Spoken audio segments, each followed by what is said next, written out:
కాబట్టి దేవుని సంఘాన్ని మించిన పని ఆదివారం రోజు మీరు పెట్టుకోవద్దని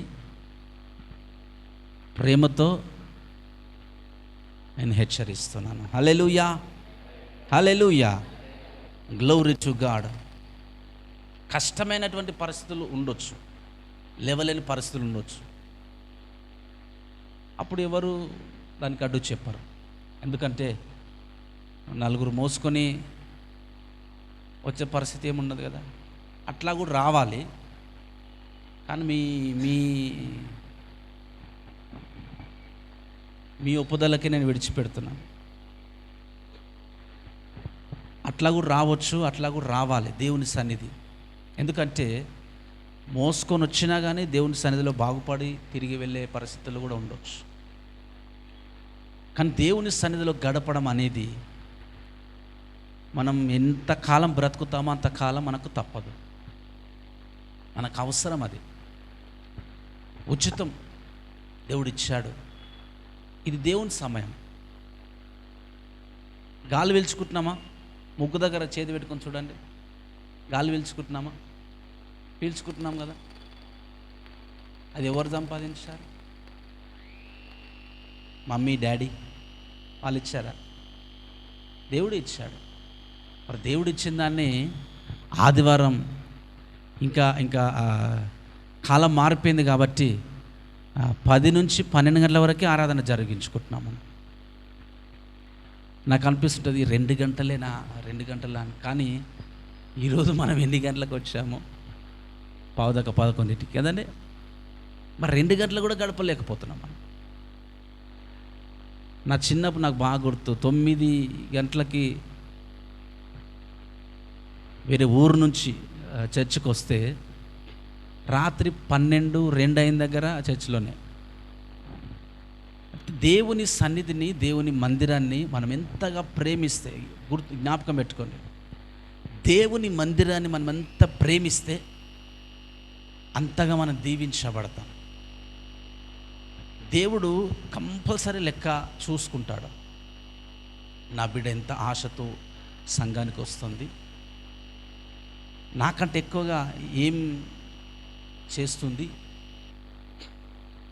ఆ మందిరం కంటే ఎక్కువగా దేన్ని ప్రేమిస్తుంది, ఈ విషయాలన్నీ దేవుడు చూస్తాడండి. అందుకే దేవుడు అంటాడు, ఈ 7వ దినం నాది, నాకు ఇవ్వాలి, కంపల్సరీ నాకు ఇవ్వాలి. దేవుడు కూడా 6 దినములు పనిచేసి 7వ దినం ఏం చేశాడు? విశ్రాంతి తీసుకున్నాడు. అసలు సృష్టి ఆ ప్రకారముగా డిజైన్ చేశాడు. అది 6 రోజులు పని చేసుకోవడానికి, 1 రోజు దేవునికి ఇవ్వడానికి. ఆ ప్రకారమే డిజైన్ చేశాడు దేవుడు. ఆ ప్రకారం డిజైన్ చేయబడింది. ఏదైనా మారుస్తాడు కానీ అది మారవాడు దేవుడు. 1 రోజు దేవునికి ఇచ్చేది మారవాడు అసలు. అది దేవుని దగ్గర నుంచి కూడా అది వచ్చేసింది అట్లాగా. అందుకని మనము దేవుని మందిరానికి మించిన ఏదో సాధిస్తామని మనం అనుకుంటాం, కానీ మనం ఏం సాధించలేము. డబ్బు సాధించలేము, మనం మనుషులను సంపాదించలేము, మంచితనం పెంచుకోలేము, ఏది చేసుకోలేము దేవుణ్ణి ఈ మందిరాన్ని విడిచిపెట్టి. కాబట్టి దయచేసి మీరు దేవుని ఆజ్ఞను మీరే వారిగా ఉండకూడదు. హల్లెలూయా, హల్లెలూయా. ఏం సార్, దేవుని కంటే ఎక్కువ మనకేం పని? 100 రూపాయలు ఎక్కువ వస్తాయా ఆదివారం రోజు? ఆదివారం 100 ఎక్కువ వస్తున్నాయని అనుకుంటున్నాం, కానీ తర్వాత 200 పోతాయి. ఇది నా శాపం కాదు, కానీ దేవుని యొక్క మందిరమునకు వెళ్ళే దినాన్ని యొక్క ప్రాముఖ్యత గురించి మీరు తెలుసుకోవాలని నేను చెప్తా ఉన్నాను. కాబట్టి ఎప్పుడు పరిస్థితులన్నీ తలక్రిందులైపోయినా, ఇక ఏ దారి లేకుండా ఉన్నా, మీరు మాత్రం దేవుని మందిరానికి విడిచిపెట్టొద్దు, మరచిపోవద్దని నేను మీకు మనవి చేసుకుంటున్నాను. హల్లెలూయా, హల్లెలూయా. దేవునికి స్తోత్రం. మన దొరలు ఇంకా రాలేదు. దేవుని వాక్యంలో నుంచి ఒక చిన్న వాక్య భాగము నేను మీతో పంచుకోవాలనుకుంటా ఉన్నాను ఈ రోజున. చూడండి, మనిషి తన జీవితంలో ప్రతిదీ కూడా ఇబ్బంది అయితే నేను చెయ్యను, నాకు కష్టం ఉంది నేను దేవుని దగ్గరికి వెళ్ళను, లేకపోతే ఇది నా అవసరం, ఇది నాకు అవసరం, నేను దేవునికి ఇవ్వను, పలానా పని చేస్తే నాకు ఇబ్బంది అవుతుందన్నా, పలానా టైము దేవునికి ఇస్తే నాకు కష్టం అవుతుంది, పలానా రోజు దేవుని దగ్గర పోతే మందిరానికి వస్తే నాకు టైం ఉండదు, లేకపోతే ఈ కానుక నేను దేవునికి ఇస్తే నా దగ్గర ఉన్నదంతా కోల్పోతాను, నేను కష్టమవుతుంది, దేవునికి ఇవ్వడము నాకు కష్టం అనుకుంటాడు మనిషి, దేవుణ్ణి ప్రేమించడం నాకు కష్టం అనుకుంటాడు మనిషి. మనకు కావాల్సిన అన్నీ మనం చేసుకుంటాం, మనకు కావాల్సిన అన్నిటిపైన మనం దృష్టి పెడతాం. దేవుడి దగ్గరకు వచ్చేసరికి మనిషి బేరాలు ఆడతాడు. అవునా కదా? బేరాలు ఆడతాడు. నాకు ఒక 10-12 ఇయర్స్ బ్యాక్ 2,000-3,000 జీతం వచ్చేది మినిస్ట్రీలో. అంతవరకే మా పాస్టర్ హెల్ప్ చేసేవారు, అంతవరకే స్తోమత ఉండింది. 2,000-3,000 12 ఇయర్స్ బ్యాక్ సంగతి నేను చెప్పాను. నేను అనుకునేవాడిని, 2,000 జీతం వస్తుంది, నేను ఫస్ట్ తీసి దేవునికి ఇవ్వాలి, ఎట్లా ఇవ్వాలి, ప్రాణం అంతా కొట్టుకొని పోయేది. ఎందుకంటే నెల వచ్చేసరికి ఖర్చులు, లేకపోతే ఏదో ఒకటి, మా తమ్ముడు చదువుకునేవాడు, తమ్ముడికి పంపించాలి, ఏదో ఒకటి అడ్డుగా ఉండేటివి. ప్రాణం ఇట్లా కొట్టుకునేది. ఎందుకంటే మనకు అవసరం అది. మన కష్టంలో నుంచి దేవునికి ఏం చెయ్యాలన్నా మనిషి యొక్క హృదయం ఒప్పుకోదు. అవునా కాదా? కష్టపడి నేను ఎందుకు చేయాలి దేవుని కోసం? నేను కష్టపడి ఎందుకు ఇవ్వాలి దేవుని కోసం? నేను కష్టంతో దేవునికి సమయం ఎందుకు ఇవ్వాలి అని ఈ స్వార్థపూరితమైనటువంటి మనస్తత్వం చేత మనిషి నింపబడి ఉంటాడు. ఒక కవి చెప్పాడు, పాముకు కూరలోనే విషం ఉంది కానీ కలునికి నిలువెల్ల విషమే కదరా సుమతి అని ఒక పద్యం రాశాడు. పాము కంట తలకాలోనే విషం ఉంటుందంట, కానీ మనిషికి మాత్రం నిలువెల్ల విషమే ఉంటుందంట. విషం అంటే స్వార్థం. స్వార్థంతో మనిషి బ్రతుకుతాడు, స్వార్థంతోనే ఇతరులను చూస్తాడు. స్వార్థం అంటే ఏంటిది? అందరికంటే ఎక్కువగా ఫస్ట్ నేను, నా కొరకే ఏది చేసుకున్నాను, నన్ను దాటి ఏది కూడా నేను చేయొద్దు. ఇది స్వార్థం.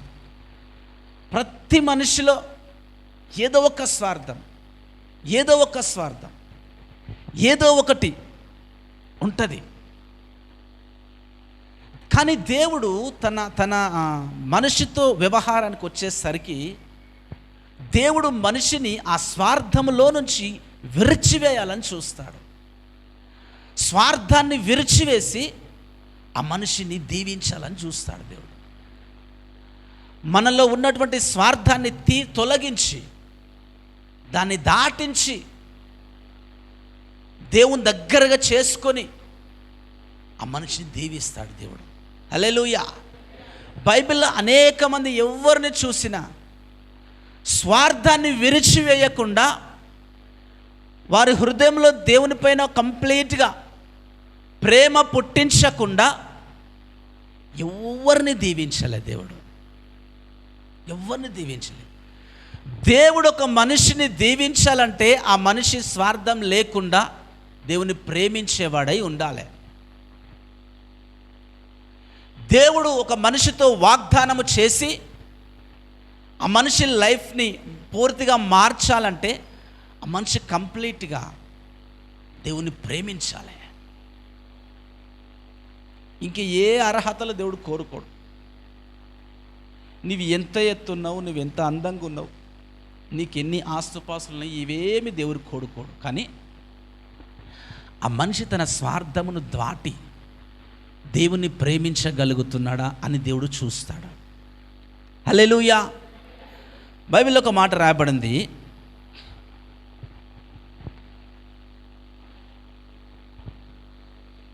కీర్తనల గ్రంథము 126, 55-6 వచనాలు రాయబడి, అందరు తెలిసిన మాట. 126వ అధ్యాయము 5వ వచనము 6వ వచనం.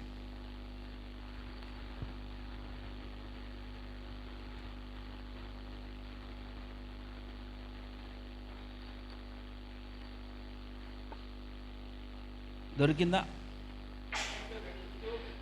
కన్నీళ్లు విడుచుచు విత్తువారు సంతోష గానములతో పంట కోసెదరు.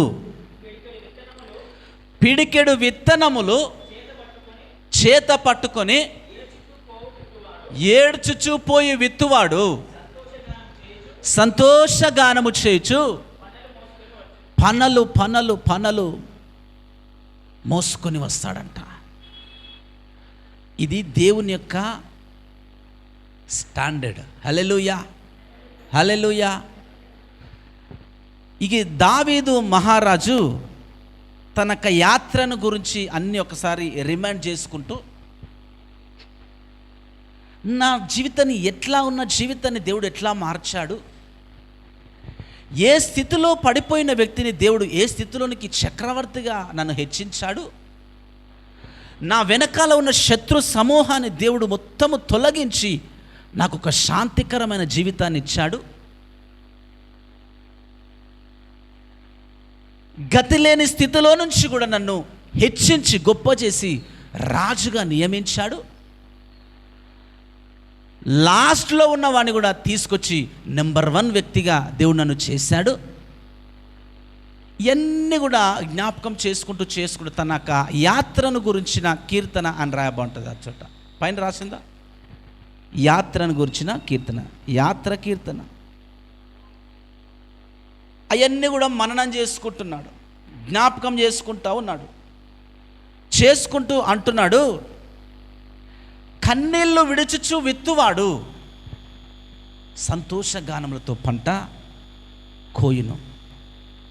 ఈ చోట మనిషి వేసే ప్రతి స్టెప్పు, మనిషి దేవుని కొరకు నడిచే ప్రతి అడుగు, మనిషి దేవుని దృష్టికి అనుకూలంగా చేసే ప్రతి ప్రయత్నము ఒక విత్తనముగా దేవుడు చూస్తూ ఉన్నాడు.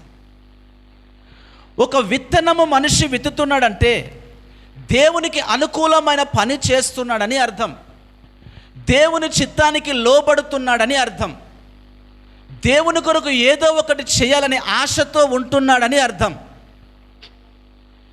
మనిషి తన జీవితానికి కావలసిన పంటను కోసుకోవడానికి దేవునిలో, దేవుని యొక్క మందిరములో, దేవుని యొక్క సన్నిధిలో దేవుడు తనకు ఆజ్ఞాపించిన వాక్కు ప్రకారముగా, తన కాపరి చెప్పినట్లుగా తన జీవిత విధానాన్ని మార్చుకోవడానికి తన భక్తి జీవితాన్ని చేస్తూ ఉన్నాడని అర్థం. మనిషి జీవితం ఒక విత్తనముగా దేవుడు చూస్తూ ఉన్నాడు. హల్లెలూయా, హల్లెలూయా, హల్లెలూయా. దేవుడు మనిషి తన కొరకు విత్తనాలు వేసుకోవాలని అనుకుంటాడు.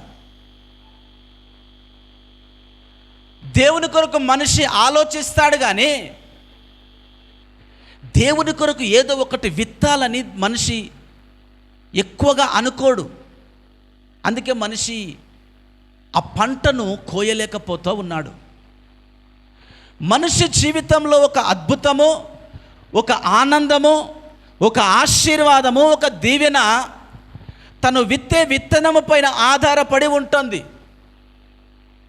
నువ్వు ఏ టైంలో దేవుని సన్నిధిలో గోజాడావో, నువ్వు ఏ టైంలో దేవుని కొరకు రాత్రింబగళ్ళు పని చేశావో, నువ్వు ఏ టైంలో దేవుని కొరకు ఇచ్చావో, ఏ టైంలో ఏ చోట ఏ స్థితిలో నువ్వు ఇచ్చావో, అదంతా కూడా దేవుని రాజ్యంలో ఒక విత్తనముగా నీ పేరు పైన రాయబడి ఉంటుంది.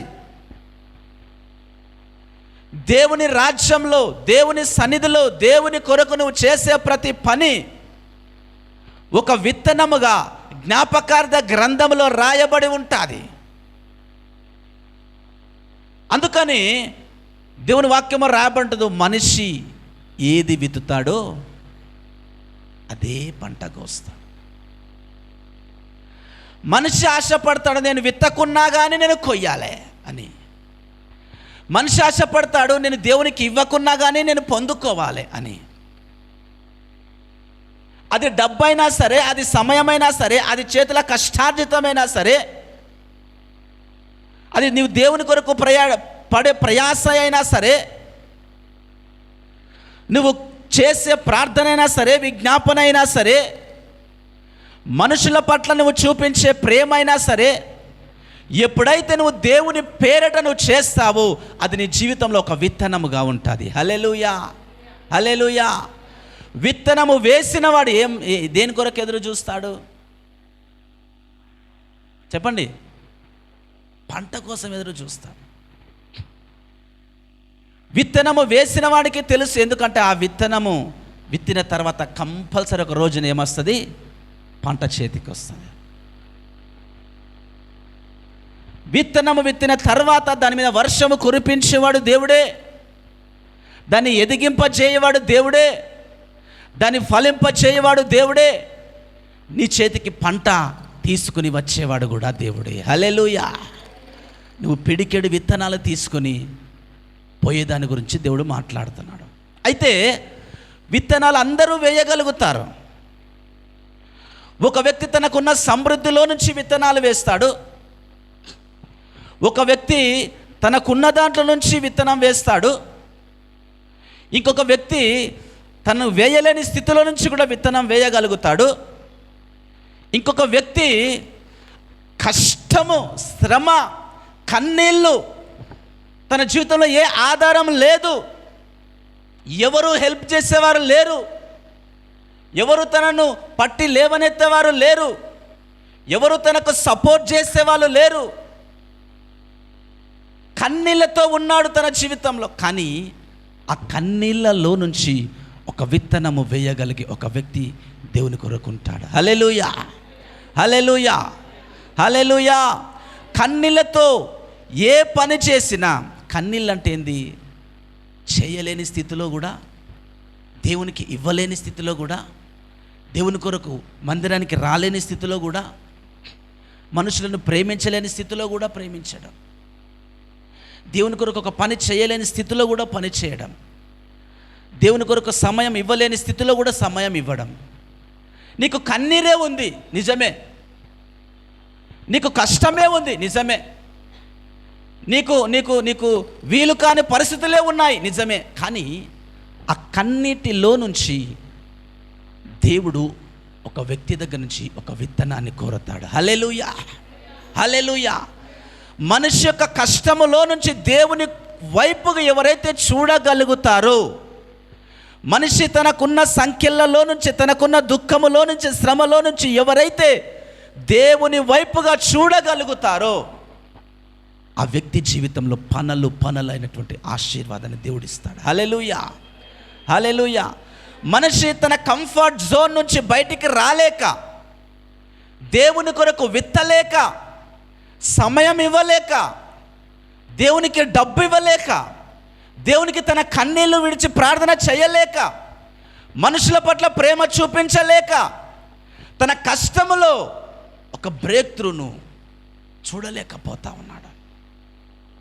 ఈ రోజున దేవుడు అంటా ఉన్నాడు, నీవు నీ కన్నీళ్ళలో నుంచి విత్తనము చేత నేను ఒక పనలు కలిగినటువంటి ఆశీర్వాదాన్ని నేను నీకు ఇస్తాను. హల్లెలూయా, హల్లెలూయా.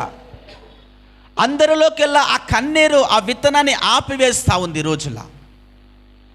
నీ జీవితంలో బాధ ఉంది, కష్టం ఉంది, నీ జీవితంలో సమస్తమైనటువంటి శ్రమలను పడుతున్నావు, నిందలు పడుతున్నావు, దేవుని కొరకు అడుగు వేయలేకపోతున్నావు. కరెక్టే, కానీ దేవుని యొక్క చిత్తం ఏందో తెలుసా? నీ జీవితం పట్ల కన్నీరు వెనకాల నుంచి నువ్వు దేవుని కొరకు చేసే పని అది 100 టైమ్స్ బెటర్గా ఉండబోతుంది. హల్లెలూయా. అది నూరంతలుగా నీకు ఆశీర్వాదకరముగా ఉంటుంది. అందుకే దేవుడు చాలామందిని నీ కన్నిటిలో నుంచి నువ్వు చెయ్యి అంటాడు, నీ కన్నిటిలో నుంచి నువ్వు విత్తు అంటాడు. దేవుడు కఠినస్తుడు కాదు. దేవుడు మనిషి అనుకుంటాడు, ఏంది దేవుడు ఇట్లా కఠినంగా మాట్లాడతాడు, కానీ దాని వెనకాల ఉన్న పరమార్థం, దాని వెనకాల ఉన్న పంట నీ జీవితంలోనికి రావాలనే దేవుడు అట్లా చెప్తాడు. హల్లెలూయా. మనిషి విరవబడలేనిది, మనిషి ఆ కన్నీళ్లతో నిండలేనిది, కన్నీళ్లలో దేవుని చేరుకోలేనిది, కష్టములో నుంచి దేవుని కొరకు వాడబడలేనిది, కష్టములో నుంచి దేవుని మందిరానికి రాలేనిది మనిషి ఆశీర్వాదాన్ని చూడలేడు. కష్టంలోనికి తీసుకెళ్ళి ఆ కష్టాన్ని విరిచేసి ఆ విత్తనం దేవుడు పట్టుకొని అది చాలా ప్రెషస్ సీడ్గా దేవుడు గుర్తుపడతాడు. ప్రెషస్ సీడ్ ఎప్పుడుంటో తెలుసా దేవుని దృష్టిలో? నువ్వు కన్నీళ్ళతో కూడా నా దేవుని కొరకు నేను ఇస్తాను, నా దేవుని సన్నిధిలో నేను మోకరిస్తాను, రాత్రి అయినా పగలైనా, రాత్రి 1 గంట అయినా నేను మోకరిస్తాను, నేను ప్రార్థన చేస్తాను, నేను ప్రేమిస్తాను దేవుణ్ణి. ఎప్పుడైతే కన్నీటిలో నుంచి, బాధలో నుంచి, నువ్వు కోల్పోయిన స్థితిలో నుంచి దేవుని వైపు తిరిగి చూసి ఆ హృదయం నీకుంటే, ఈరోజున దేవుడు నిశ్చయముగా చెప్తున్నాడు, నీవు పనులుగా పంట కోసుకొచ్చే రోజులు ముందు రాబోతా ఉన్నాయి. హల్లెలూయా, హల్లెలూయా. పనులుగా కోసుకొని వచ్చే నీ యొక్క ఆశీర్వాదమును చూడగలుగుతావు. ఎందుకంటే నువ్వు విత్తుతున్నావు కాబట్టి. కన్నీళ్ళలో నుంచి విత్తే వారి వ్యక్తుల జీవితాల్లో ఎంత త్యాగం ఉంటుందండి, ఎంత త్యాగం ఉంటుంది. మనిషి దేవుని కొరకు త్యాగం చేయడానికి ఇష్టపడడండి. నిజమా కాదా చెప్పండి, యథార్థంగా చెప్పండి. మీ గురించి నేను అంటలేను, అందరి గురించి ఓవరాల్గా నాతో సహా. కన్నీళ్ళలో నుంచి దేవునికి ఏం చేయడానికైనా మనిషి ఇష్టపడాడు, త్యాగముతో చేయడానికి మనిషి ఇష్టపడాడు. ఈ 1000 రూపాయలు అంటే నాకే అవసరం వస్తాయి అనుకుంటాడు. ఈరోజు టైం ఉంటే నేనే ఏదైనా చేసుకోవచ్చు అనుకుంటాడు. నేను దేవుని కొరకు వాడబడకుండా నేను ఇంట్లో ఉంటే ఏదైనా చేసుకోవచ్చు అనుకుంటాడు. నేను దేవుని పని చేయకుండా నా సొంత పనులు చేసుకుంటేనే నాకు ఏదైనా మేలవుతుంది అనుకుంటారు. ఈరోజు నేను అడుగుతున్నాను, ఎంతమంది ఈ చర్చ్ కొరకు నేను చర్చికి వెళ్ళాలి, నేను చర్చ్ క్లీన్ చేయాలి, చర్చిలో అవసరం ఉందేమో, ఏదైనా నేను చర్చిలో సహాయం చేయగలుగుతానేమో అని ఎంతమంది ఆశపడ్డారు ఇంతవరకు? చెప్పండి. ఎవరైనా అడిగారా, అన్న మేమేమైనా చేయాలా, అన్న మేమేమైనా హెల్ప్ చేయగలుగుతామా? ఒకరిద్దరు అడుగుంటారు.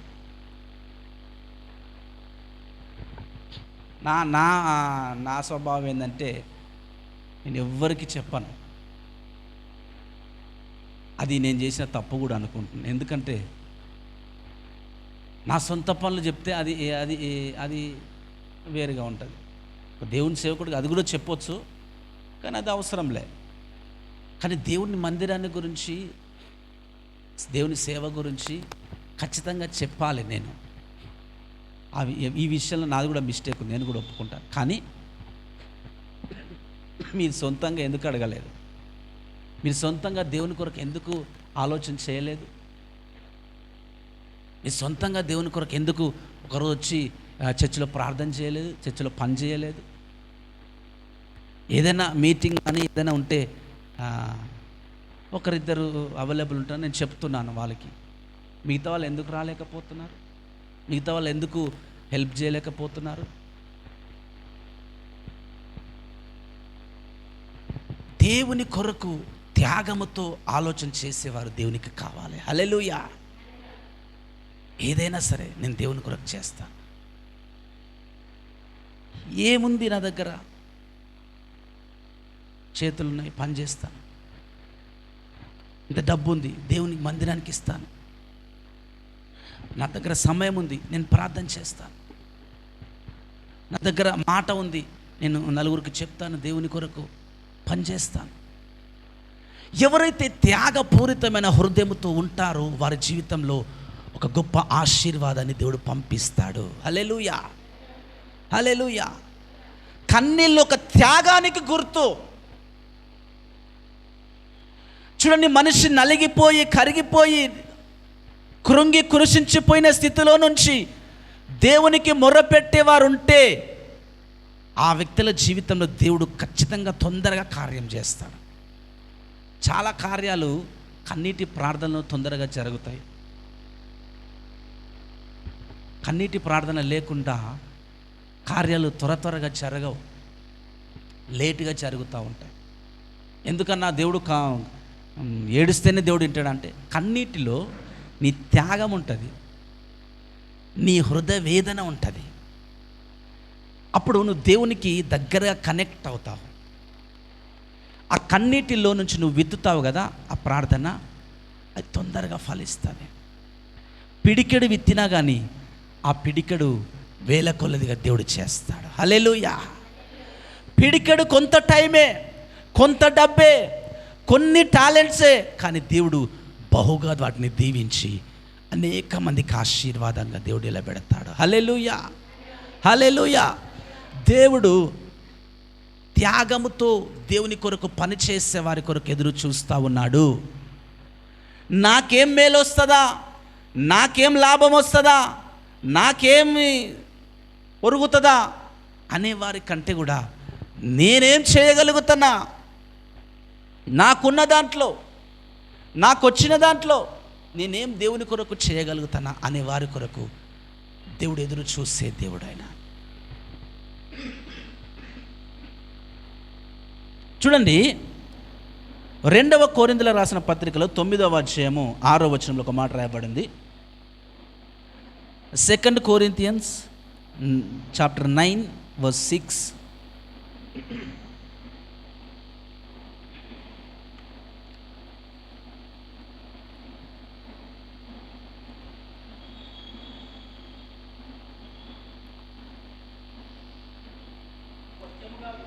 కొంచెముగా విత్తువాడు కొంచెముగా పంట కోయును, సమృద్ధిగా విత్తువాడు సమృద్ధిగా పంట కోయును. హల్లెలూయా, హల్లెలూయా. మనం కొంచెముగా విత్తితే ఆ పంట కొంచెముగా వస్తుందంట. చూడండి, విత్తనము వేయకుండా ఎవరైనా పంట కోయగలరా? కోయలేరు, కోయలేరు. మనం దేవుని కొరకు అడుగులు వేయకుండా, సమర్పించుకోకుండా, దేవుని మందిరాన్ని పట్టించుకోకుండా మనం ఆశీర్వాదం కొరకు ఎదురు చూస్తే ఏం లాభం చెప్పండి? దేవుడు కృపగలిగిన దేవుడు. చాలాసార్లు ఆయన ఉచితంగా అనుగ్రహిస్తూ ఉంటాడు. కానీ మనం ఎదురు చూసే ఆ యొక్క ఫలము, ఆ పంట మన చేతికి రావాలంటే మనం ఫస్ట్ ఏం చేయాలా? విత్తనం విత్తాలా, సీడ్ వేయాలా. విత్తనం విత్తకుండా పంట ఏం కాదు, చేతికి రాదు. అది మనం కొంచెంగా విత్తితే, నెలకొకసారి చర్చికి పోతాను అనుకుంటావా? అంతే ఆశీర్వాదం, అంతే పంట. ఏదో అన్న ఫోన్ చేసినప్పుడు మంచిగా కలిస్తే అయిపోతుంది, మాట్లాడితే అయిపోతుంది. ఏదో ఒకసారి అన్న ఫోన్ చేసినప్పుడు చర్చికి వెళ్తే సరిపోతుంది. అదే విత్తనం ప్రకారం పంట వస్తుంది. ఏం పోదాంలే చర్చికి, గట్లనే ఉంటుంది పంట కూడా. ఏం చేద్దాంలే ప్రార్థన, నీ పంట కూడా గట్లనే ఉంటుంది. ఏం హెల్ప్ చేద్దాంలే చర్చిలో, నీ పంట కూడా అట్లాగే ఉంటుంది. ఏమిస్తాంలే సంఘంలో, ఏమిస్తాంలే దేవునికి, నీ పంట కూడా అట్లాగే ఉంటుంది.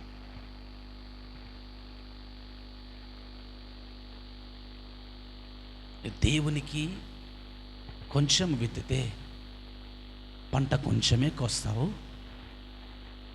దేవుని సన్నిధిలో మందిరంలో విస్తారముగా విత్తితే విస్తారమైన పంట కోస్తావు. దాని తర్వాత ఒక మాట చదవండి. సనుగు కొనకయు బలవంతంగా కాకయు ప్రతివాడును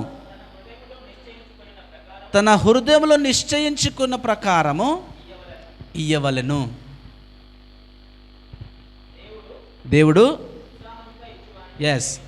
ఉత్సాహముగా ఇచ్చేవారిని ప్రేమించును. ఉత్సాహముగా పని చేయడానికి వస్తారు చూసారా, వారిని చూసి దేవుడు ప్రేమిస్తాడంట. ఉత్సాహముగా దేవుని కొరకు నేను ప్రార్థన చేస్తానని వస్తారు చూసారా, వారిని దేవుడు ఎక్కువ ప్రేమిస్తాడంట. ఉత్సాహముగా అన్న నేనేం చేయాలి సంఘంలో అని వస్తారు చూసారా, వాళ్ళు ఎక్కువగా దేవుడు ప్రేమిస్తాడంట. ఉత్సాహముగా అన్న పలాంది నా దగ్గర ఉంది, మీరు దేవుని కొరకు వాడండి అని ఇస్తారు చూసారా, వాళ్ళని దేవుడు ఉత్సాహంగా ప్రేమిస్తాడంట. ఇవన్నీ కూడా మనిషి కోయబోయే పంటకు కారణాలు. ఇవన్నీ కూడా వాక్యాన్ని ప్రక్కన పెట్టి మనం ఏం మాట్లాడుకోలేము, మనం ఏం చెప్పుకోలేము. వాక్యంలో ఉన్నదే మనం నమ్మాలి, వాక్యంలో ఉన్నదే మనం రిసీవ్ చేసుకోవాలి తప్ప వేరేది మన సొంతంగా కల్పించుకుంటే మనం ఏం సాధించలేము. ఉత్సాహంగా ఇచ్చేవాడిని దేవుడు ప్రేమిస్తాడు. కొంచెంగా విత్తువాడు కొంచెంగానే పంట కోస్తాడు. విస్తారముగా విత్తువాడు విస్తారమైన పంట కోస్తాడు. మన లైఫ్లో చాలా విషయాలు స్ట్రక్ అయిపోతూ ఉంటాయి. ఎందుకంటే మనము విత్తవలసిన టైంలో దేవుని కొరకు విత్తము. ఒక మంచి మాట రాయబడి ఉంటుంది, ఈ సామెతల గ్రంథంలో రాయబడి ఉంటుంది చూడండి. సామెతల 20వ అధ్యాయము 4వ వచనంలో, విత్తులు వేయు కాలమున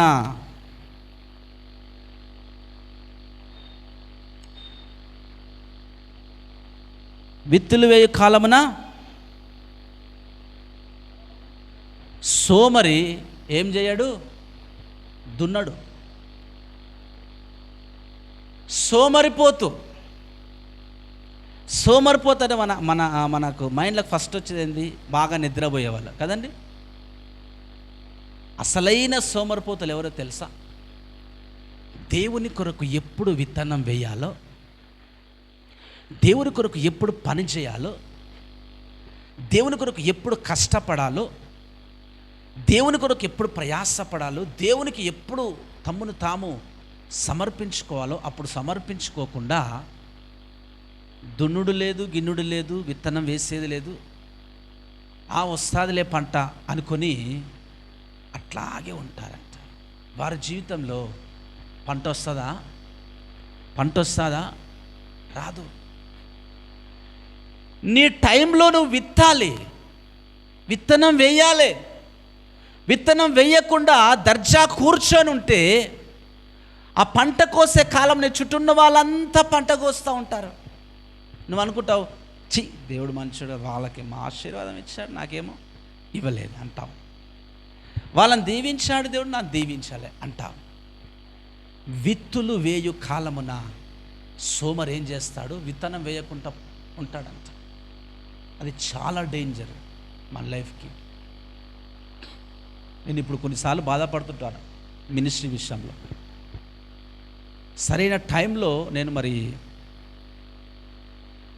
చాలా సంవత్సరాలుగా పరిచయం మొదలుపెట్టి కూడా నేను ఓన్గా బయటికి రాలేక,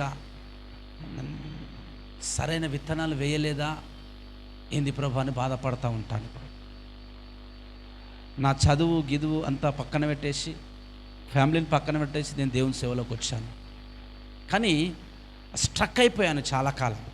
నాకు అనిపిస్తుంది నేను సరైన టైంలో దేవుని కొరకు అడుగు వేయలేదా, బయటికి రాలేదా అని నాకు బాధ అవుతుంటుంది చాలాసార్లు. నువ్వు విత్తే టైంలో విత్తు, ప్రార్థించే టైంలో ప్రార్థన చేయి, నువ్వు విశ్వసించి దేవుని కొరకు పని చేసే టైంలో పని చేయి, నీ చుట్టూ ఉన్నటువంటి సహవాసంతో కలిసి ఉండు. ఏ వైపు నుంచి దేవుని యొక్క మాట వస్తుందా, ఏ వైపు నుంచి దేవుని యొక్క మార్గాలు నాకు కనబడతాయా అని వెయిట్ చేయి. ఏ రీతిగా నేను నడవాలి ప్రభు అని దేవుణ్ణి అడుగు. అదే స్థితిలో ఉండిపోవడానికి ఇష్టపడొద్దు. నువ్వు విత్తనము వేసే టైంలో దేవుని కొరకు నువ్వు ఒక విత్తనం విత్తితే, విత్తనం విత్తి నువ్వు కళ్ళు మూసుకోవచ్చు. ఎందుకంటే ఆ విత్తనం పెరిగి పెద్దదై నీకు ఫలం ఇస్తుంది. అందుకే సోమరి విత్తనం వేసే కాలంలో విత్తనం వేయకుండా ఉంటాడు.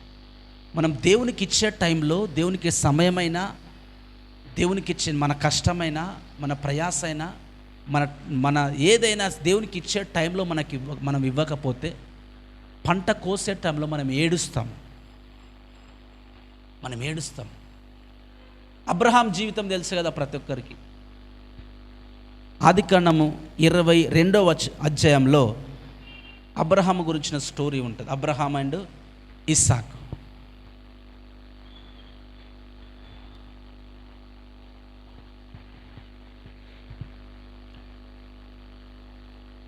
ఒకటి నుంచి ఈ 14 వచనాల్లో రాయబడి ఉంటుంది. నేను చెప్తాను, ఏం చదవను కానీ. అబ్రహాము జీవితంలో సంతానం లేదు, కష్టంలో ఉన్నాడు. దేవుడు సంతానం ఇచ్చాడు. దేవుడు అబ్రాహామును దీవించాడు.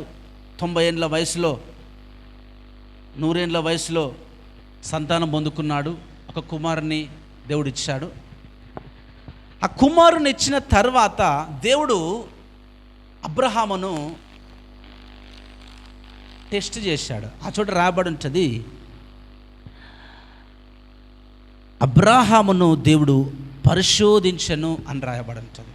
22వ అధ్యాయం 1వ వచనంలో దేవుడు అబ్రహామును పరిశోధించాడంట. దేవుడు ఎట్లా పరిశోధించాడు? పెద్ద అగ్ని పరీక్ష పెట్టాడా? లేదు. లేకపోతే ఒక చోట పందెం పెట్టాడా? లేదు. నీకెన్ని టాలెంట్స్ ఉన్నాయో చూపి అన్నాడా? లేదు. నీవు కలిగి ఉన్నది, నేను నీకు ఇచ్చింది నాకు తిరిగిచ్చే అన్నాడు. అబ్రహాము నిజంగా, నేను నాలాంటి వాడు ఆ చోట ఉంటే, ప్రభా నువ్వెంత కఠినమైన వాడవు ప్రభా, నువ్వు ఎంత ఘోరమైన దేవుడవు నాయనా. లేక 100 సంవత్సరాల వయసులో నాకు ఒక బిడ్డ పుడితే, ఒక్క కొడుకునిస్తే, తిరిగి మళ్ళీ ఆ కొడుకునే నువ్వు బలి ఇవ్వమంటున్నావు ప్రభా, నువ్వు ఎంత కఠినమైన వాడవి అని అనేవాడినేమో తెలియదు. మరి మనుషులంతా ఏమనుకుంటారు? దేవుడు అడుగుతున్నాడేంది అనుకుంటారు, దేవునికి ఇచ్చేది ఎందుకు అనుకుంటారు, దేవుని కొరకు బ్రతికేది ఎందుకు అనుకుంటారేమో. కానీ దేవుడు అబ్రహామును పరిశోధించాడంట. నువ్వు కన్నీళ్లతో విత్తే విషయంలో దేవుడు ఏం చేస్తూ ఉన్నాడు నిన్నంటే, నిన్ను పరిశోధిస్తూ ఉన్నాడు. నీవు చెదిరిపోయిన పరిస్థితులలో కూడా దేవునికి నమ్మకంగా ఉండే ఆ టైం ఉంది చూసావా, ఆ టైంలో దేవుని నేను ఏం చేస్తా ఉన్నాడంటే నిన్ను పరిశోధిస్తూ ఉన్నాడు. ఎంత గట్టిగా ఉండాలో అంత గట్టిగా నిన్ను నిలబెడతా ఉన్నాడు. అదే విధముగా ఆ చోట పరిశోధించి ఆ ఒక్కడై ఉన్నటువంటి ఇస్సాకును తీసుకొని రా అని చెప్పాడు. అబ్రహాం అనుకున్నాడు, సరే ఇది చేద్దాం. దేవుడు ఇచ్చాడు, దేవుడు అడిగాడు, దేవుని కంటే ఎక్కువగా ఏముంది నాకు, ఆయన ఇచ్చింది, ఆయన ఇవ్వమంటున్నాడు అని మెల్లగా ఎవ్వరికి చెప్పకుండా మెల్లగా ఆ చిన్న బిడ్డని చేతిలో పట్టుకున్నాడు. ఒక గాడిదని తీసుకున్నాడు, మెల్లగా ప్రాణమై పోతా ఉన్నాడు. అందరు అడుగుతా ఉన్నారు, ఎక్కడికి వెళ్తున్నావయ్యా అబ్రహామా, అంటే ఇలా కొంచెం పని ఉంది, నేను వెళ్తా ఉన్నానని చెప్పాడు. చిన్న కుర్రోని కూడా చెప్పలే. చెప్తే వాడు వస్తున్నానో రాకపోనో దేవునికి ఎరుక. చెప్పలే, తీసుకుని వెళ్ళాడు. కానీ ఇస్సాక్ ఎంత స్వచ్ఛమైన మనస్సు కలిగిన వాడంటే, తండ్రి రమ్మన్నాడు, వెళ్ళాడంతే. మధ్యలో వెనక డౌట్ వచ్చింది, డాడీ మరి దేవునికి దహన బలి అర్పించడానికి మనం వెళ్తున్నానని చెప్పావు, మరి కట్టెలు తీసుకొచ్చావు కానీ నువ్వు గొర్రెపిల్ల మర్చిపోయావు డాడీ. గొర్రెపిల్ల ఏది? బలి అర్పించాలి కదా, గొర్రెపిల్ల ఏదంటే అబ్రహాం అన్నాడు, ఆయనే చూసుకుంటాడు బిడ్డ, దేవుడే చూసుకుని అన్నాడు. అబ్రహాం యొక్క విశ్వాసం ఏందో తెలుసా? దేవుడు అడిగాడు, నేను ఇస్తున్నాను. ఆ తర్వాత దేవుడు ఏం చేసినా నాకు ఓకే అనుకున్నాడు. దేవుడు ఆ యొక్క కఠినమైన పరిస్థితిని దేవుడు ఏం చేశాడు? పరిశోధించాడు. ఎంత కన్నీటితో ఈ అబ్రహాము విత్తుతున్నాడు అని దేవుడు చూశాడు. ఇస్సాకును విత్తడానికి వెనుకంజ వేయలే.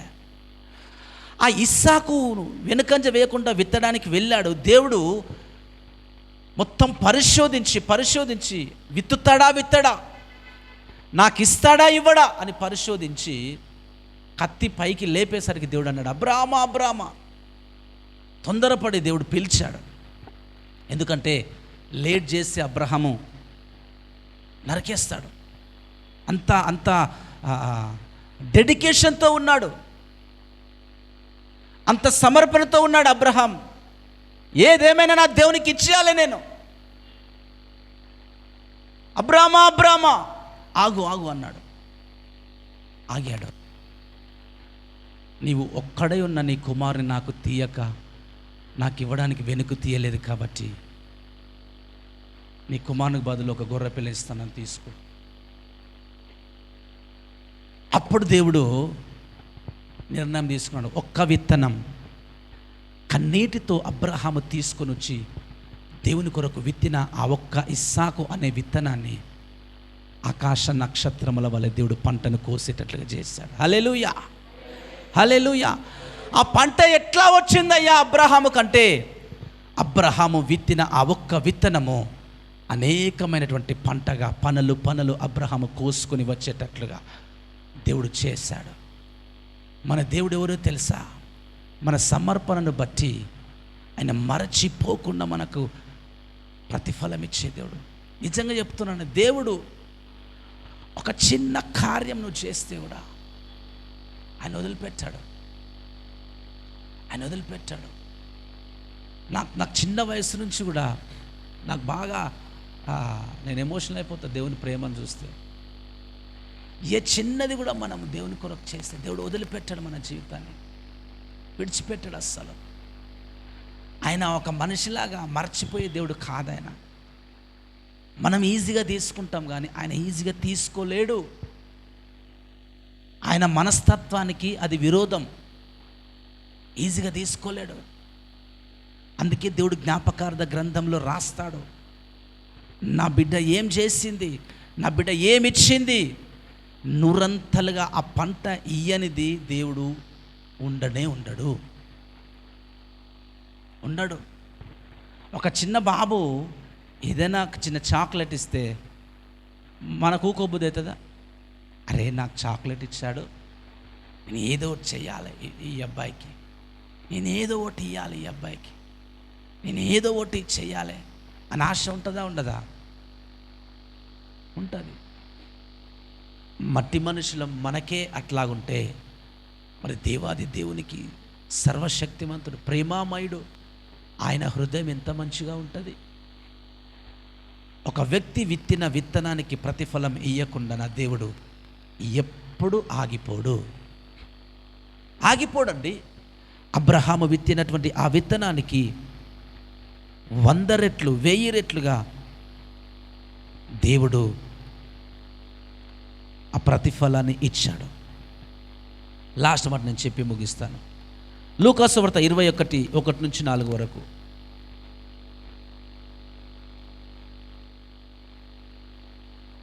ఆ చోట ఒక బీద విధవరాలు ఏం చేస్తుందంటే యేసయ్య యొక్క మందిరానికి వెళ్ళాడు. యేసయ్య యొక్క మందిరానికి వెళ్తే ఆ మందిరంలో కానుకలు పట్టడము ఆయనకు కనిపించింది.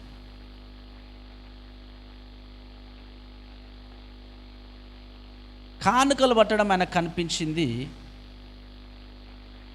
ఆ కానుకలు పడుతున్నప్పుడు ఆ కానుక పెట్టెలో 21వ అధ్యాయం లూకాసు వార్త 1వ వచనం, కానుక పెట్టెలో తమ కానుకలను వేయుచున్న ధనవంతులను ఆయన పారజూచెను. దేవుడు ఏం చేశాడంట, ధనవంతులందరూ వచ్చి వారి కలిగిన దాంట్లో, వాళ్ళకు శాలరీ ప్యాకేజ్ ఎంత ఉందో, మరి వాళ్ళ బిజినెస్లు ఎట్లా నడుస్తున్నాయో మనకు తెలియదు, కానీ చాలా ధనవంతులు వారు, చాలా డబ్బు ఉంది. వాళ్ళకున్న దాంట్లో వచ్చి కానుకలు వేస్తూ ఉన్నారు. మంచిదే, వేశారు, దేవుడు వారినేం తప్పుపట్టలేదు. కానీ వారు వేసిన తర్వాత ఒక బీద విధవరాలు 2 కాసులు అందులో వేయిచుండగా చూచి, ఈ బీద విధవరాలు అందరికంటే ఎక్కువ వేసినని మీతో నిజముగా చెప్పుచున్నాను, వారందరూ తమ కలిగిన సమృద్ధిలో నుండి కానుకలు వేసిరి కానీ ఈమె తన లేమిలో తనకు కలిగిన జీవనమంతయు వేసినని వారితో చెప్పాను. వాళ్ళు సంపాదించారు, ఉన్నది వాళ్ళు ఇచ్చారు, కానీ దేవుడు వారిద్దరిని మన ఎదుట పెట్టి చూపిస్తూ ఉన్నాడు. ఈ బీద విధవరాలు 2 కాసులు వేసిందంట. 2 కాసులు, ఒక కాసు అంటే మరి 50 పైసలు ఉంటుందేమో తెలియదు. మరి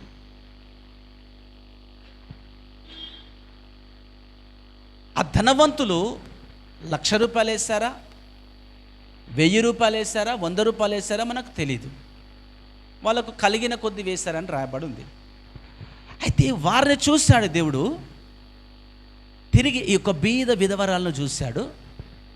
చూసి ఆమె 2 కాసులు వేసడం ఆయన చూశాడు. చూడండి, ఆ కానుక విషయంలో మనం గమనిస్తే, ఏంది దేవుడు కానుకలు వేస్తుంటే కూడా చూశాడు. కానుకలు ఏదో వేస్తారు కదా, ఎందుకు చూడాలి అని అనిపిస్తుందేమో, కానీ దేవుడు వారి యొక్క మనస్తత్వాల్ని దేవుడు చెప్తా ఉన్నాడు. ఈ చోట ధనవంతుల మనస్తత్వం ఎట్లా ఉందంటే, ఏదో వాళ్ళకు ఉన్నది కొంత ఇచ్చేశారు అంతే. ఇవ్వాలని మనసు వాళ్ళకుంది, వీమకుంది, కానీ వాళ్ళు ఇచ్చింది వాళ్ళ మనస్తత్వం ప్రకారం దేవునికి నచ్చలే. కానీ ఈమె ఇచ్చింది ఈమె మనస్తత్వం ప్రకారం దేవునికి ఇష్టముగా ఉండిందంట. ఎందుకనంటే వాళ్ళైతే కలిగి ఉన్న దానిలో ఇచ్చారు, కానీ ఈమె లేమిలో, ఆమెకు భర్త లేడు, సపోర్ట్ లేదు, ఆమెకు చూసుకునేవారు లేరు, ఎవరు లేరు. కానీ ఆ బాధ, ఆ కన్నీటిలో కూడా ఆమె అనుకున్నదంట, నేను నా దేవునికి ఇయ్యాలే, హల్లెలూయా, నేను నా దేవునికి ఇయ్యాలే అని. ఒక రోజంతా కూలికి పోతే, లేకపోతే ఒక వారం అంతా కూలికి పోతే 2 కాసులు వచ్చాయంట. ఎన్ని వచ్చాయంట? 2 కాసులు వచ్చాయంట. ఆ 2 కాసులు తీసుకొని వచ్చింది, నా దేవుని కొరకు నేను విత్తాలే, నా దేవుని కొరకు నేను విత్తాలే, నా దేవుని నన్ను తన ఫల సమృద్ధితో, పంటతో నింపుతాడు అని ఆ 2 కాసులు తీసుకొచ్చి దేవుని మందిరంలో కానుక పెట్టెలో వేసిందంట. ఆ త్యాగాన్ని చూసి దేవుడు అన్నాడు, ఈమె అందరికంటే ఎక్కువగా ఇచ్చింది. హల్లెలూయా. నువ్వు ఏ హృదయముతో ఇస్తావో, నువ్వు ఏ లేమిలోనైనా సరే, కష్టములోనైనా సరే ఒక తీర్మానము చేసుకుని దేవుని కొరకు అడుగు వేస్తావో చూసావా, ఆ అడుగు దేవుని దృష్టికి బహు విలువగలదిగా ఉంటుంది, చాలా ప్రెషస్గా ఉంటుంది. నీ కష్టంలో దేవుని కొరకు తీసుకునే తీర్మానము చాలా ప్రెషస్గా ఉంటుంది. అందుకే నీ కన్నీటిని నాట్యముగా మార్చే దేవుడనని ఆయన అన్నాడు. హల్లెలూయా. కన్నీరు విత్తేటప్పుడే ఉంటుంది, కానీ ఆ విత్తనము పైకి ఎదిగి ఫలించి పంట చేతికి వచ్చేటప్పుడు మన చేతిలో ఒక సంతోషం ఉంటుంది. అందుకే కన్నీళ్లు విడుచుచు విత్తేవాడు సంతోష గానములతో పంట పనలు కోసుకొని వస్తాడంట. ఈ రోజున నువ్వు లేమిలో ఉన్నావా? నీ జీవితంలో మేలు జరగలేక ఉన్నావా? నీకు సపోర్ట్ లేకుండా ఉన్నావా? ఈ లేమిలో దేవుని కొరకు నువ్వు టైం ఇవ్వు. Not only money. నేను ఈ వాక్యం మనీ గురించి చెప్పలేదు ఈరోజు. నువ్వు టైం ఇవ్వు. నువ్వు దేవుని కొరకు ప్రయాస ఇవ్వు. డబ్బు ఉందా? డబ్బు ఇవ్వు. టాలెంట్స్ ఉన్నాయా? టాలెంట్స్ ఇవ్వు దేవునికి. ప్రేమ ఉందా? నీ ప్రేమ ఇవ్వు దేవునికి. ఆదరించే మనసుందా? ఆదరించే మనుషుల్ని. ఆ విత్తనము నీ జీవితానికి ఒక పంటగా దేవుడు నీ చేతిలోనికి ఇస్తాడు. హల్లెలూయా, హల్లెలూయా. యోసేపు తన యవ్వన కాలాన్ని దేవుని కొరకు విత్తాడు. కష్టమైన, చెరసాల అయినా, సంఖ్యలు తన శరీరాన్ని బంధించిన తన విశ్వాసాన్ని విడిచిపోకుండా తన జీవితాన్ని దేవుని కొరకు విత్తాడు. తన పంట కోసే టైంలో ఒక చక్రవర్తిగా ఉన్నాడు. హల్లెలూయా. ఆ పంట ఎక్కడి నుంచి వచ్చిందంటే తను విత్తిన విత్తనము చేత ఆ పంట తను కోసుకుంటూ ఉన్నాడు. మనం విత్తిన దాన్ని బట్టి మనము పంట కోస్తాం. మనుషుడా, నువ్వే విత్తనం విత్తుదువో అదే పంట కోస్తావు అని దేవుడు చెప్పాడు. కాబట్టి మనము దేవుని కొరకు ఒక శ్రేష్టమైన జీవితాన్ని, ఒక శ్రేష్టమైన సమర్పణను, మన కష్టమును, ప్రయాసను మనం విత్తేవారిగా మన ముందుగాక. దేవుని వాక్యంలో రాయబడింది మత్తయి సువార్త 5:4, దుఃఖపడువారు ధన్యులు, వారు ఓదార్చబడతారు. కృంగిన వారికి ఆయన ఆసనుడు అని రాయబడింది. నలిగిన రెల్లును ఆయన విరువడు అని రాయబడింది. నలిగిన హృదయము, కన్నీరు విడిచే హృదయము చాలా తొందరగా దేవుని అట్రాక్ట్ చేస్తుంది. చూడండి, సంవత్సరం అంతా నువ్వు నార్మల్ ప్రార్థన ఆడుతూ పాడుతూ చేస్తే జరగని కార్యము నువ్వు కన్నీటితో చేసే ప్రార్థన ద్వారా 2 రోజుల్లో జరుగుతుంది, ఒకే రోజులో జరుగుతుంది. ఆ కన్నీటితో విత్తే ఆ విత్తనానికి ఉన్న పవర్ అది. హల్లెలూయా. కాబట్టి మనము కన్నీటితో విత్తే వారిగా మనముంటే నిశ్చయముగా మన దేవుని చేత మనము పంటను కోసుకునే వారిగా మనం ఉంటాము. దేవునికి స్తోత్రం. ప్రార్థన చేసుకుందాం, కళ్ళు మూసుకుందాం.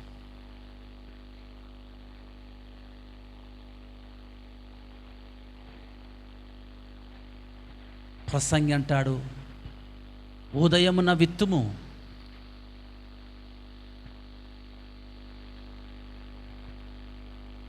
అస్తమయమున కూడా విత్తుము. నీకు అవకాశం ఉన్నప్పుడు విత్తు, అవకాశం లేనప్పుడు కూడా విత్తు. ఏదో ఒక రోజు అది ఫలిస్తుందా, ఇది ఫలిస్తుందా నీకు తెలియదు. కాబట్టి నువ్వు దేవుని కొరకు ఒక తీర్మానం చేసుకున్న టైం వచ్చినప్పుడు దాని నుంచి నువ్వు ప్రక్కకు వెళ్ళిపోకు. దేవుని చేత నువ్వు దీవించబడే టైము వెళ్ళిపోతుందేమో.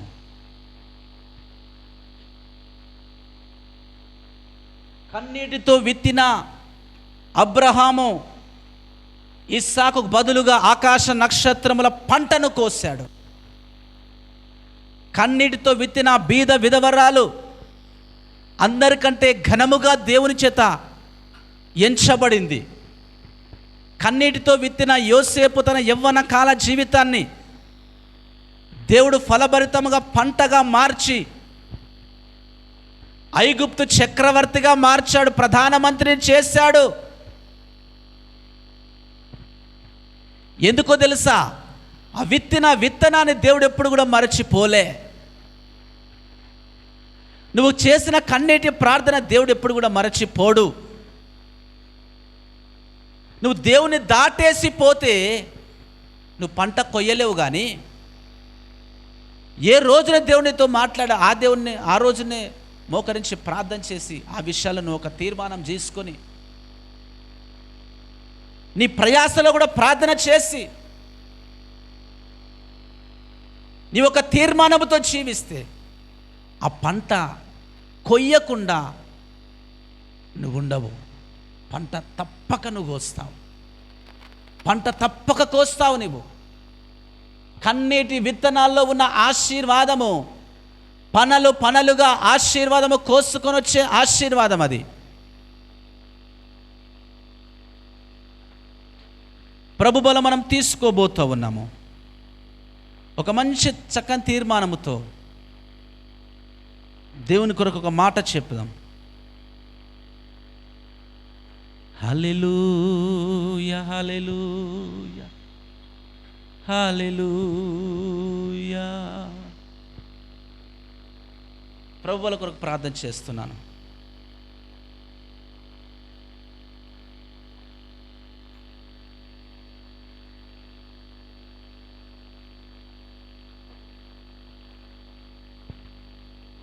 పరిశుద్ధున తండ్రి, మహోన్నతుడా, సర్వశక్తిమంతుడా, దయగలిగిన ప్రభా, మీ కృప కలిగిన నామానికి వందనాలయ్యా.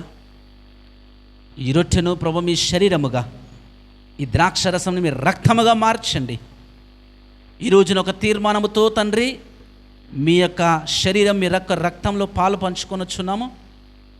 మీ దయతో ప్రభా మమ్మల్ని దర్శించండి, మీ కృప చూపండి అయ్యా, సహాయం చేయమని అడుగుచున్నాను. మా దేవా, తీసుకుని వచ్చిన ప్రతి ఒక్కరిని మీ నూతన శక్తి చేత, బలము చేత నింపండి. మీ కార్యాలు మా ఒక్కొక్కరి జీవితాల్లో జరిగించండి. మీ పునరుద్ధాన కార్యము జరిగించమని ప్రార్థన చేస్తూ కృతజ్ఞతాభివందనలతో ఈ ప్రభువులను మేము తీసుకుని వచ్చినాం తండ్రి. యేసు నామములో అడుగుచున్నాం తండ్రి, ఆమేన్.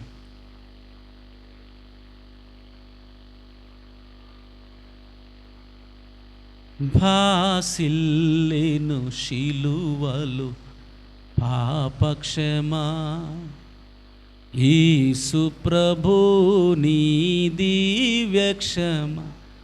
భాసిల్లేను శిలువలు పాపక్షమా,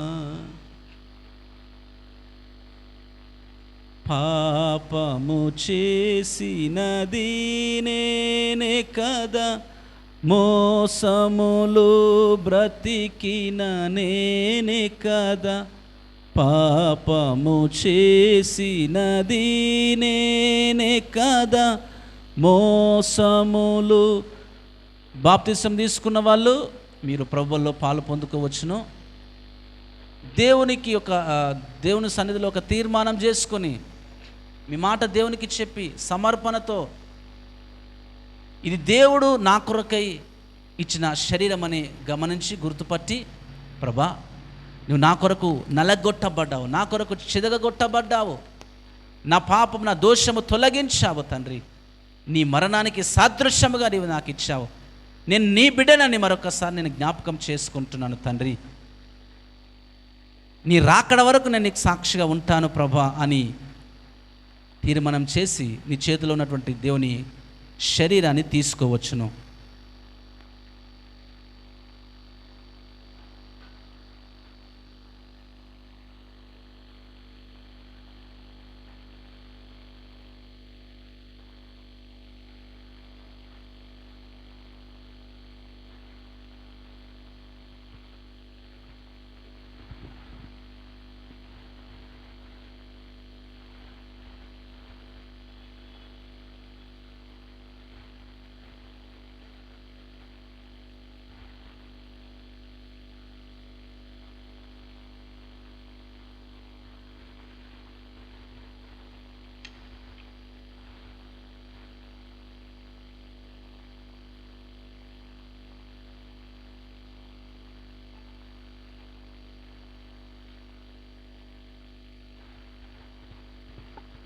నీ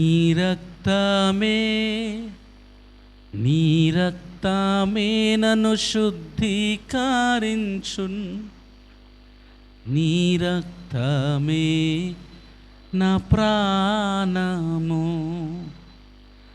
నీ రక్తధారలే ఇలా పాపికాశ్రయం నీచును, నీ రక్తధారలే ఇలా పాపికాశ్రయం బిచ్చును. పరిశుద్ధ తండ్రి పాపిని కడిగి పవిత్ర పరచుము. పరిశుద్ధ తండ్రి పాపిని కడిగి పవిత్ర పరచుము. నీ రక్తమే నన్ను శుద్ధీకరించున్. నీ రక్తమే నా ప్రాణము. నీ చేతిలో ఉన్న దేవుని యొక్క రక్తం అని గమనించండి. దేవుడు నీ కొరకు తన శరీరంలో గాయాలు పొంది, తన తలల్లో నుంచి, తన చేతుల్లో నుంచి, తన కాళ్ళలో నుంచి, తన గుండె లోతుల్లో నుంచి కూడా గాయాల చేత నింపబడి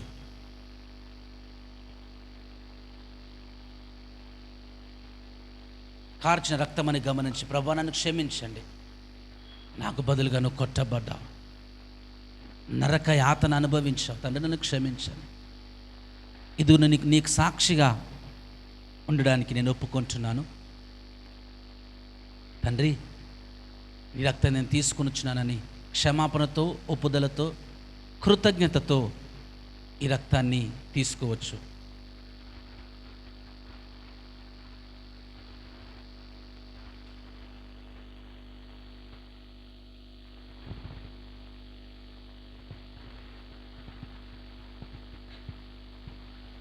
నేరము చేయని నీవు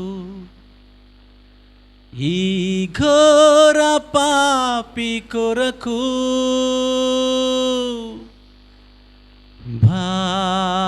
భారమైన సిలువ మోయలేక మోసావే. కొరడాలు చెల్లని చీల్చెని నీ సుందర దేహమును. కొరడాలు చెల్లని చీల్చెని నీ సుందర దేహమును. తడిపెను నీ తనువును రుధిరంపు ధారలే. తడిపెను నీ తనువును రుధిరంపు ధారలే. వెలియైన యేసయ్యా, బలి అయిన యేసయ్యా, నిలువెల్ల నలిగితివా, నీవెంతో అలసితివా. సిలువలో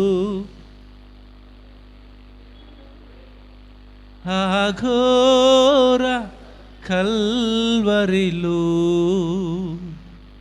తులువల మధ్యలో వ్రేలాడిన యేసయ్యా.